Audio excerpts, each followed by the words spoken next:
Welcome, welcome, welcome. This is Nate Woods, and you are listening to and watching the Convo with my man, Jeremy Vess. Jeremy, so glad to have you on, man. How you doing? Hey, good, man. Good. Doing well.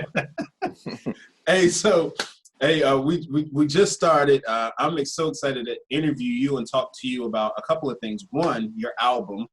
Number two, how is it, man, being in this pandemic and you have a child and a wife and your pastor and everything you have going on, like how are you handling it with this pandemic? And then we're going to talk about my book and what you pulled from the book, some nuggets, and how you're thinking about the practical application piece. Okay. Okay. Man. And then if we go super long, cut it. And then we'll come back and do part two. Which I want to do part two with you anyway, because you're my brother and I love chopping it up with you. So Sure. First, talk to me about this studio you got, man. This thing is crazy. That's Yeah.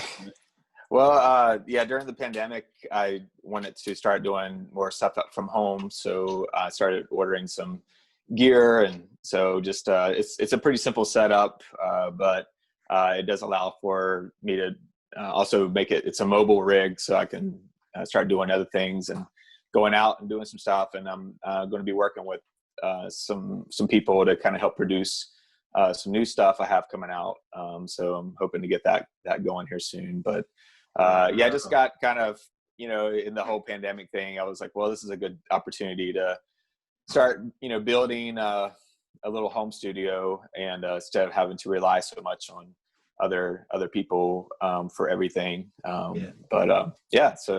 excited about it. But I think that's the model people are taking, period, in life. I mean, during the pandemic, we didn't have a bookshelf behind us, but my wife just said, let's start building. And so we built out this bookshelf. It's pandemic work. Yeah. We could chalk a lot of things up to the pandemic, Absolutely. A lot of great things. And I always challenged, especially the people I mentor and the people that I talk to on a regular basis and continue to just build relationships with. I'm always asking them, like, when you come out of this pandemic, what are you coming out with? And whether it's a new mindset and you took the time to reflect because maybe you were going so hard, you needed the time to reflect. Or is it that you are so lazy? I'm just going to call a spade, lazy. You weren't doing anything or distracted before. Are you taking this time to really build out a plan and put some things into action? And I always ask, what are you coming out with? And so it sounds like you came out and you are coming out with a lot in front of you. So I just think that's amazing. And so let's talk about your music, man. So studio is legit, mobile rig. Where are you at with your music, man? I was just listening to some of your tracks yesterday. Talk to me. So I released an album about, I guess it's been about 2 years back now. Time flies. And I wrote it right around the time that my daughter she was just born. Back in 2016 is when we started working on it. I had a producer friend of mine. He helped me with it, and we just really gelled well together. And the name of the album is Shadows. And so the concept is kind of this, where my concept was kind of just wherever there's kind of dark areas in their life, it's really kind of a shadow of, especially if you're walking in Christ, there's the light of Christ. It sometimes creates these shadows in your life. And so you can focus on the dark side of things, or you can kind of draw your attention to the light. And so there was one song in particular on there. I wrote it about, it really kind of became a song about my daughter, Josie, called Scaring the Dark. And the chorus was just something simple: you're scaring the dark out of me. And it was kind of around that concept of like perfect love casts out all fear. And if I'm being brutally honest, like around the time when I started writing the song, it was just prior to finding out that my wife was pregnant. And I was just kind of going through a bit of a funk, call it depression if you want to, but I don't know that it was depression, but it was just depressed thoughts and feelings of just like being inadequate and not quite, your book kind of brought out You know, if you have a dream but it doesn't really it's not come to fruition, then you tend to, it becomes a nightmare for you. I think that's kind of where I was personally, just kind of having, I mean, really probably even with music and with a lot of things in my life, like just feeling unresolved dreams, and not feeling as productive as I feel like I should be. And just not feeling fulfilled, I guess. But my daughter really helped change a lot of that. It really changed perspective. It got my perspective off of myself, for one thing, and started having to I remember when they hand you your baby for the first time after, you know, they've cut the cord and cleaned her up, and then they just hand it to you, and then they just leave you there holding this very fragile person. And they don't like give you instructions. They're just like, here you go. And then I'm like, what am I supposed to do? And so, you know, and Jessica, she's exhausted. So I'm like, everybody trying to figure out how to change a diaper. And Josie was so small. She was born a little early. And so she was just so tiny. And so it just really took my perspective and changed it. And so I think from that, like, songs started kind of coming out of that season. Some songs were really old, but they kind of worked within the framework of what I feel like the overall message was. And so, so it was one of my favorite works of music that I've been able to accomplish. I really felt so accomplished when I got done with it. There's one song on there called "Oh My God," where we actually took samples of star sounds. Like, there was this YouTube video a while back of like stars emanating noise, and it's kind of like a whoa, whoa, whoa, whoa, whoa, whoa, like that kind of stuff. And so I asked my producer friend, I was like, is it possible we could just sample that audio and then pitch it to the song? He's like, absolutely. So, I mean, within like 30 minutes, he had it pulled and he had it pitched to the song. And so it ends up sounding like almost like something from like a synth or something, but it was actual star sounds that we just pitched in there. So it's actual noise, like sound from stars. And the name of the song is like, the chorus goes, "Oh my God, you made my heart. Oh my God, you also made the stars." Oh man. And so if you listen closely, you can really hear it in parts of, especially at the end, we kind of just let those sounds kind of resonate, and so you get this kind of like boom, boom, boom, boom, boom, and there's even like a and it sounds like an ultrasound. Is what it sounds like. It sounds like a heartbeat from an ultrasound. It was one of the, that was definitely like a proud moment musically. That's just awesome, like man. And it's just kind of little nuggets like that are sprinkled into the whole album. Just little, you know, we really took our time with it and just added a lot of ear candy, but the songs themselves are really strong, like lyrically. So we wrote the music around the songs. So all of them were kind of started with I would just get in there and just do it acoustic and get an acoustic take, and then we would build the song around that, one track at a time. So it really, it was a different process from what I had been used to. Normally I do stuff with a band and we would record as a band, usually like a live take or something like that. But this was all done kind of just layering everything. And at the end, I was really, really proud of the product, and the result was just, was really great. So dude, that's crazy, man. So tell me something, man. Where can we find your music? So it's on pretty much all platforms. It's on like, you know, iTunes, Spotify, Amazon Music. So it's out there. Just look up, it's my last name, Vess, and then the name of the album is Shadows. So you know, it's kind of you know, for this project, and I think for my music project, just kind of I had a band a while back. We just went by my last name, Vess, and we kind of built a brand with that. And then since then, I was like doing kind of a solo thing. I just wanted to kind of keep that brand going, so that I didn't have to restart something. No, no So doubt. Yeah, a lot of my friends will just call me Vess anyway. So it's just like, I'm like, well, we'll just stick with that. So it just makes it easy. It's easy to remember. It's 4 letters. So, and it's crazy, man, because when we lived in North Carolina, we attended the same church. You was worship leader and still pastoring then, and still pastoring now. And I remember freestyling. You remember in worship? Yeah.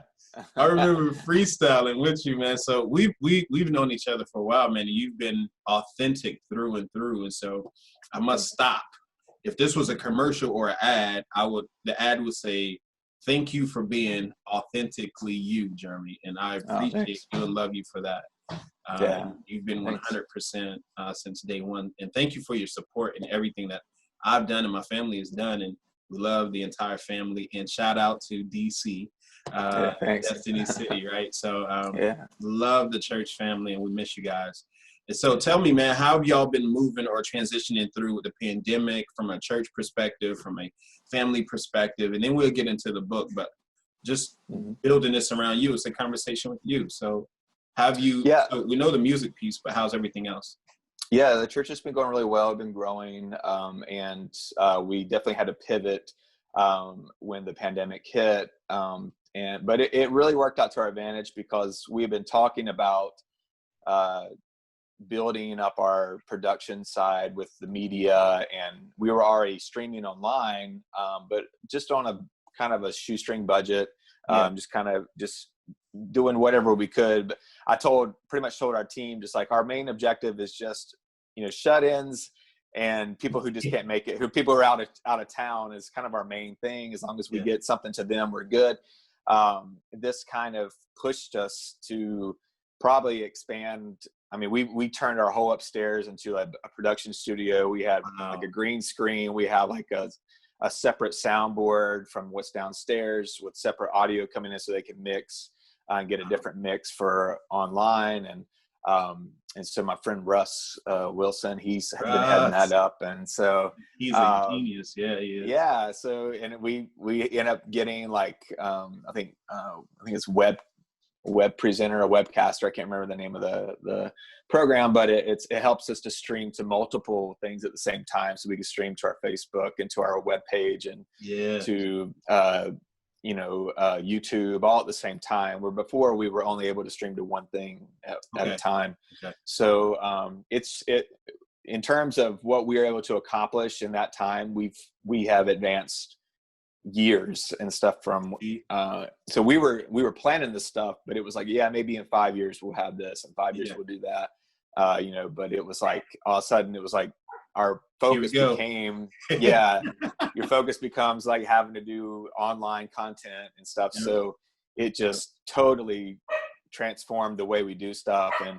I learned it was like, I honestly, I told Jess, I was like, I felt during that time, the stuff I was doing there at the church, I felt like I've been to college for for learning online media and content and things like that. It's just learning, you're just kind of thrown in the deep end and have to swim. So fortunately there was someone like Russ there who somewhat knew what he knew the most of what's going on. We were all kind of learning as we go, but he definitely had a better idea of what was happening. So that was good. So we would have been in trouble without him, I think. So no doubt. So shout out to Russ.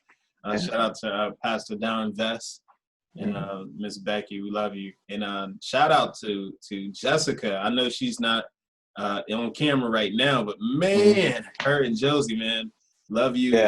Love you. And so you guys too. Talk to me about the book, man. So you read the book. If you don't know what the book is, let me go ahead and show you. Developing Others Through Service, starting with me. Yes. So tell me, man, what were your thoughts about the book, and what did you pull from it, and how do you plan on applying it? And do you think people should go get the book? And this is not paid advertising. This is just brothers having a conversation.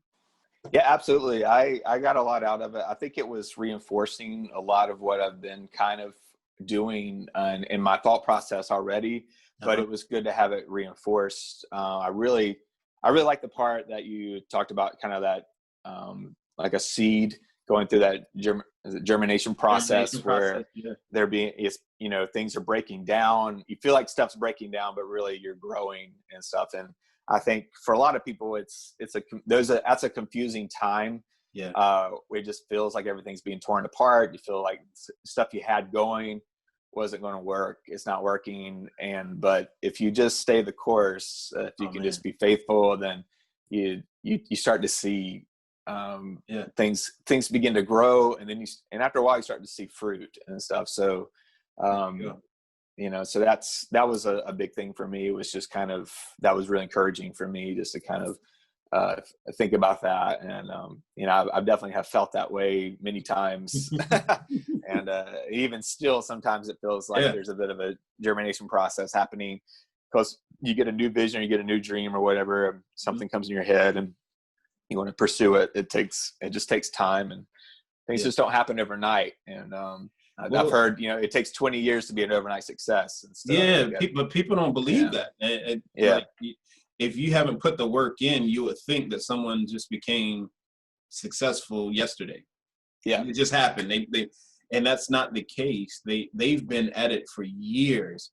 And it goes back to the germination process. When I look at a seed now in my life, where I'm at now, when I look at a seed, I see a tree, I see a forest, I see a grove. I don't see a strawberry or a strawberry plant. I see what God intended it to be, which is a field to produce that feeds the nations, right? But that same seed is hard on the outside, but the thing that we need from it is on the inside of that. And in order for the hard piece to come off, it has to be put in a dark place, dirt, by itself, alone, and covered up. And in that, when we start feeling alone and we feel like there's nothing around us and we're by ourselves, that's generally the part where we start to experience this breaking. And that's the part you was referring to, is we start to feel this breaking, and it feels very close to, I'm alone, I'm depressed, I'm by myself, I'm in seclusion, I don't know where I'm at. There's a lot of confusion or ambiguity there. But really what God is doing is taking us through a germination process where that shell is being broken away, so that what's on the inside of us has an opportunity to grow. And believe it or not, in that condition is where we grow most. If we continue to rely on Him. Oh man, look, I don't plan on taking up the rest of your day. Do you have any last words or thoughts that you wanted to give to the people before we get up out of here, man? I would definitely encourage everyone to get a copy of the book. I think it's very beneficial, especially if there's anything in your life that you're trying to get done. This is a great, just kind of guide to really give you some really good tips on how to get stuff accomplished. Because otherwise, if a dream's not fulfilled, it becomes a nightmare, and then that really becomes discouraging. I really like the fact that you kind of focused on in your personal life and your story in here. You turn your focus back to your family, and I've heard something really a long time ago that said, don't sacrifice your family on an altar of success or an altar of ministry or whatever it is, that whatever success is to you. Don't sacrifice your family on that altar. It's just not worth it. Your family has to be your primary concern, your primary ministry, your primary. If you can be successful in so many things, but if you have an unsuccessful family, if you've been a failure as a father or a husband, then at the end of your life, it's just, I don't know. I mean, for me, it's just not very, not a lot of celebration for that to me. I celebrate the most. There's people who are faithful. There's people who are committed. There's people who, go through the hard times together and come out through it. And, husband and wives who are still in love, and then still their kids still love them. And they love their kids, and they have awesome kids and families. So, I think that is kind of stressed in the book, and I think it's important. So. Yeah, I was deceived. And so at some point, man, my family was everything to me. But all of a sudden I saw money and I saw notoriety, and I wrote about, it's plain as day. And then I remember having a conversation with those two couples that I wrote about in the book. been married for 40 something years and 40 some odd years, but their responses to congratulations for being married that long were completely different. Yeah. Yeah. And they were so vastly different that it had me sit down and think, man, this is how we're doing life. We're chasing something that at the end carries no real weight. No real weight at the end. And so, man, I just think that that's great. Look, I'm not going to tell you to go buy the book. I'm going to let somebody else tell you. Yeah, go buy the book. Hey, brother, I love you, man. I appreciate the convo. Let's do it again because we have some more things we're going to be working on, and definitely coming out to North Carolina to come, hopefully get a chance to come to the church and set up and do something there. So looking forward to just fellowshipping again. And so when I come to North Carolina, we will connect, and y'all may see another convo with Jeremy Vess live, us face to face in person.